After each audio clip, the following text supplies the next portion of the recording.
தந்தை மகன் தூய ஆவியின் பெயராலே ஆமேன்.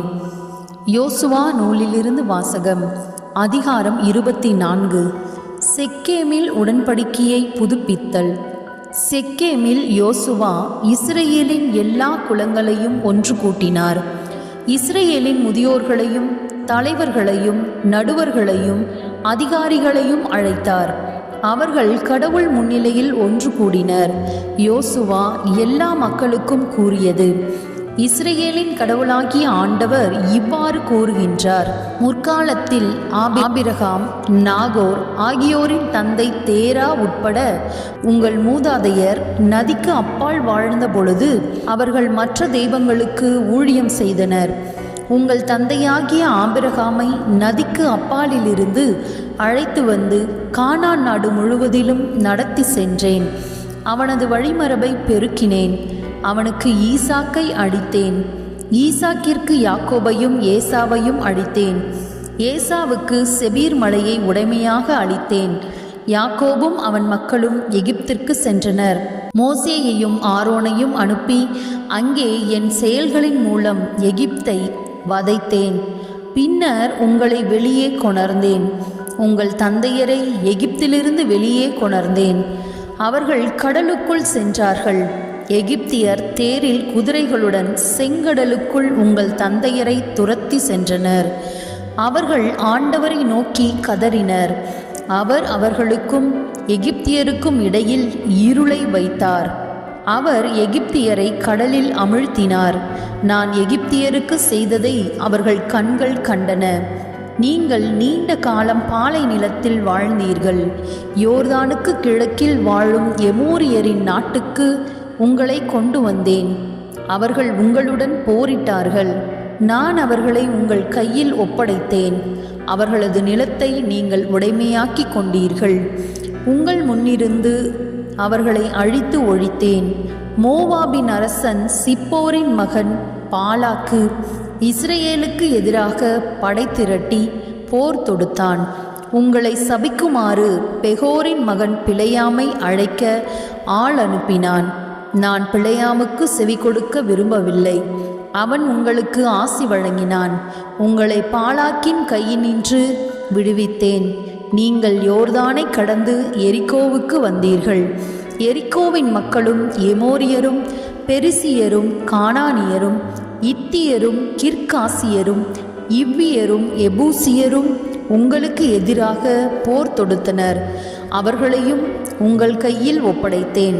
நான் உங்களுக்கு முன்னே குளவிகளை அனுப்பினேன். அவை உங்கள் முன்னிருந்து 2 எமோரிய அரசர்களை விரட்டின. இது நிகழ்ந்தது உங்கள் வாளாலும் அன்று, உங்கள் அம்பாலும் அன்று. நீங்கள் உழுது பயிரிடாத நிலத்தில் அறுவடை செய்தீர்கள். நீங்கள் கட்டாத நகர்களில் நீங்கள் வாழ்கின்றீர்கள். நீங்கள் நடாத திராட்சை ஒலிவ தோட்டங்களின் பயனை நீங்கள் நுகர்கின்றீர்கள். இவை அனைத்தும் நான் உங்களுக்கு கொடுத்தவையே. இப்பொழுது ஆண்டவருக்கு அஞ்சி உண்மையோடும் நேர்மையோடும் அவருக்கு ஊழியம் புரியுங்கள்.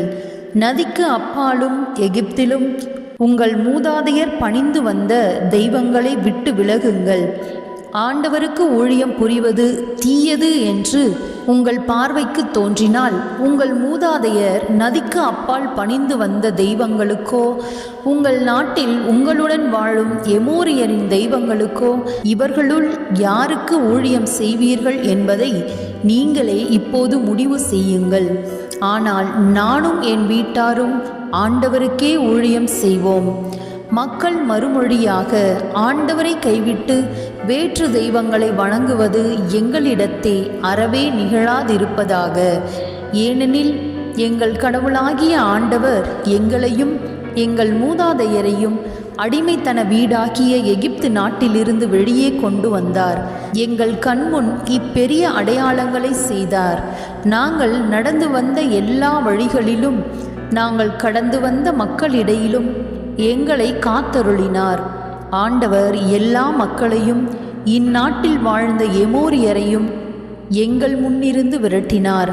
நாங்களும் ஆண்டவருக்கு ஊழியம் புரிவோம், ஏனெனில் அவரே எங்கள் கடவுள் என்றனர். யோசுவா மக்களிடம், உங்களால் ஆண்டவருக்கு ஊழியம் செய்ய இயலாது, ஏனெனில் அவர் தூய கடவுள், அவர் வேற்று தெய்வ வழிபாட்டை சகிக்காத கடவுள். உங்கள் குற்றங்களையும் பாவங்களையும் அவர் மன்னிக்க மாட்டார். ஆனால் நீங்கள் ஆண்டவரை கைவிட்டு வேற்று தெய்வங்களை வணங்கினால் அவர் மீண்டும் உங்களுக்கு தீங்கு செய்வார். உங்களுக்கு நன்மை செய்த அவர் உங்களை அழித்து விடுவார் என்றார். மக்கள் யோசுவாவிடம், இல்லை, நாங்கள் ஆண்டவருக்கே ஊழியம் புரிவோம் என்றனர். யோசுவா மக்களிடம், ஆண்டவருக்கு ஊழியம் செய்ய அவரை நீங்களே தெரிந்து கொண்டீர்கள் என்பதற்கு நீங்களே சாட்சிகள் என்றார். அவர்கள், நாங்களே சாட்சிகள் என்றனர். இப்பொழுது உங்கள் நடுவில் உள்ள வேற்று தெய்வங்களை விலக்கிவிடுங்கள், இஸ்ரவேலின் கடவுளாகிய ஆண்டவரிடம் உங்கள் இதயங்களை திருப்புங்கள் என்றார். மக்கள் யோசுவாவிடம், எங்கள் கடவுளாகிய ஆண்டவருக்கு நாங்கள் ஊழியம் புரிவோம், அவரது குரலுக்கு கீழ்ப்படிவோம் என்றனர். அன்று யோசுவா மக்களுக்காக உடன்படிக்கை செய்தார். செக்கேமில் அவர் அவர்களுக்கு விதிமுறைகளையும் ஒழுங்குகளையும் கொடுத்தார். யோசுவா இவ்வார்த்தைகளை கடவுளின் திருச்சட்ட நூலில் எழுதினார்.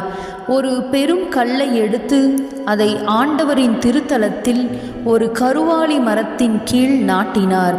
யோசுவா எல்லா மக்களிடமும், இதோ இக்கல் நமக்கு எதிரான சான்றாக இருக்கும், ஏனெனில் ஆண்டவர் நம்மோடு பேசிய எல்லாவற்றையும் இது கேட்டது. நீங்கள் உங்கள் கடவுளை ஏற்றுக்கொள்ள மறுத்தால் இது உங்களுக்கு எதிரான சான்றாக இருக்கும் என்றார். யோசுவா மக்களை அவரவர் உரிமை சொத்தாகிய பகுதிகளுக்கு அனுப்பி வைத்தார். யோசுவா எலெயாசர் இறப்பு. இந்நிகழ்ச்சிகளுக்கு பின் நூனின் மகனும் ஆண்டவரின் ஊழியருமாகிய யோசுவா இறந்தார். அவருக்கு வயது 110. அவரை அவரது உரிமை நிலத்தின் எல்லையில் இருந்த திம்னத் செரா என்ற இடத்தில் அடக்கம் செய்தனர். இது எப்ராயிம் மலைநாட்டில் காகசு மலைக்கு வடக்கே உள்ளது. யோசுவாவின் வாழ்நாள் முழுவதிலும் யோசுவாவுக்கு பின் வாழ்ந்த முதியோர்களின் நாள்களிலும் இஸ்ரேல் மக்கள் ஆண்டவருக்கு ஊழியம் புரிந்து வந்தனர். ஆண்டவர் இஸ்ரேலுக்கு செய்த அனைத்தையும் அம்முதியோர் அறிந்திருந்தனர். இஸ்ரேல் மக்கள் எகிப்திலிருந்து கொண்டு வந்த யோசேப்பின் எலும்புகளை செக்கேமில் ஒரு நிலப்பகுதியில் புதைத்தனர். இப்பகுதி யாக்கோபு செக்கேமின் தந்தையாகிய ஆமோரின் மக்களிடமிருந்து 100 வெள்ளி காசுக்கு வாங்கியது. யோசேப்பின் மக்களுக்கு இது உரிமையாயிற்று. பின்னர் ஆரோனின் மகன் எலெயாசர் இறந்தார். அவருடைய மகன் பினகாசுக்கு எப்ராயிம் மலைநாட்டில் கொடுக்கப்பட்ட கிபையாவில் அவரை அடக்கம் செய்தனர். இது ஆண்டவரின் அருள்வாக்கு.